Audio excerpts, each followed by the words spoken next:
তিনি যদি আগতেই জানতো যে পতনের চাইতেও পদত্যাগ উত্তম, তাহলে তিনি আগ থেকেই ক্ষমতা থেকে নেমে যাইতো। তিনি এইভাবে দেশ ছেড়ে পালাতেন না, তিনি জনগণের সাথে বেঁচে থাকতে পারতো।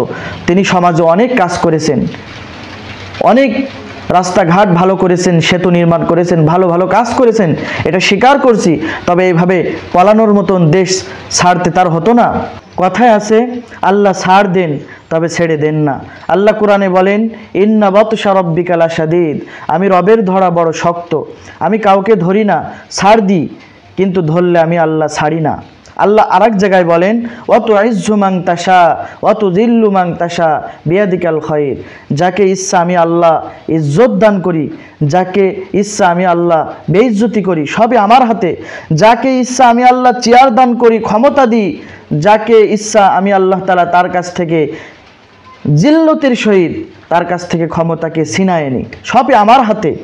তবে ক্ষমতা পাওয়ার পর তুমি যেন ক্ষমতার অপব্যবহার না করো, তুমি জনগণের উপরে অত্যাচার না করো, জনগণের উপরে জুলুম না করো, তাহলে তোমার ক্ষমতা স্থায়ী থাকবে। এবং ক্ষমতা যখন তুমি শেষ করবা, যখন তোমার টাইম শেষ হবে, তখন আল্লাহ তাআলা তোমাকে ইজ্জতের সাথে ক্ষমতা থেকে বাহির করবে। কত রাজা বাচ্চা, অহংকারী রাজা বাচ্চা, দাম্ভিকতার রাজা বাচ্চা, পৃথিবীর থেকে অত্যাচারী রাজা বাচ্চা চলে গেল, তাদের কোনো নাম নিশানা নাই। আর এখনকার রাজা বাচ্চাগুলো ক্ষমতা পাওয়ার পর ক্ষমতার অপব্যবহার করতে জানে।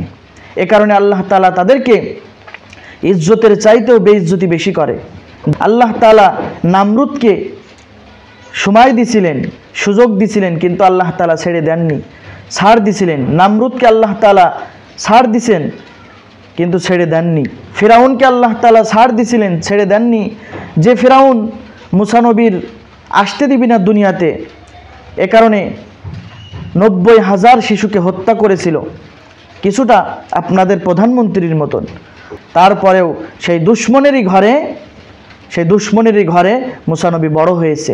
আল্লাহ কি না পারে? তিনি সুবহানাল্লাহ, তিনি সুবহানাহু ওয়া তাআলা, তিনি কুদরতওয়ালা, তিনি সব কিছু পারেন।